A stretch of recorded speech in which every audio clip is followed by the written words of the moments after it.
Hello again. So the Dropbox has now installed, so I've just waited for that process to complete, which is great. And what you'll find once Dropbox is installed is that this icon will appear in the bottom right hand kind of corner of your desktop.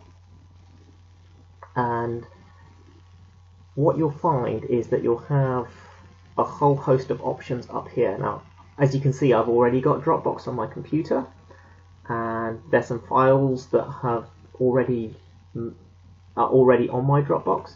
But this icon here, Open Dropbox Folder, is essential.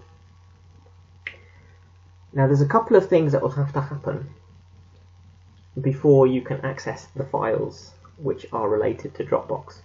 Whoever the administrator of Dropbox, of Spark Speaker's Dropbox is, they will need to give you permission to access and have edit rights to our set of files. So just by installing Dropbox, obviously Dropbox doesn't know that you would like access to Spark Speaker's files. It's the committee member who currently is the administrator of Dropbox who will then need to give you permission to access those files. So at this stage, you would email whoever that administrator is, and typically it would either be the secretary or the vice president of public relations, but really it could be anybody in the committee who plays this role. Email them, find out who they are, and make sure they give you access. Once you've got access, those files will then install onto your computer.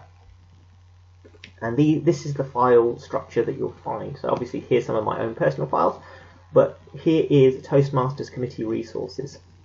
This is what is essentially the Toastmasters Spark Speakers kind of catalogue of files. And you can see here there is a President's folder, there is a Projects folder, Secretary folder, Sergeant at Arms folder, Social Secretary folder, a folder which contains suggestions and survey results from previous committees, Treasurers folders, Vice President of Education, Vice President of Membership, Vice President of Public Relations, and then an archive of miscellaneous files that are no longer in common use, but may potentially be useful at some point in the future.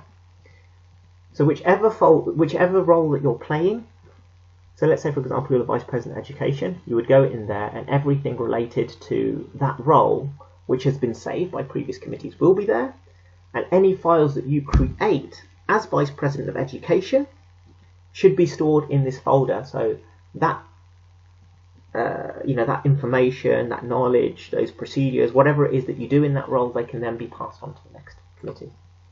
Okay, so that's all I'm going to talk about with regards to Dropbox. I hope that's enough of a start. If you do have any questions, then the best person to ask is whoever the previous Dropbox administrator was, because they'll have that knowledge. This is really just to get you started. Alright, so this is Jazz signing off.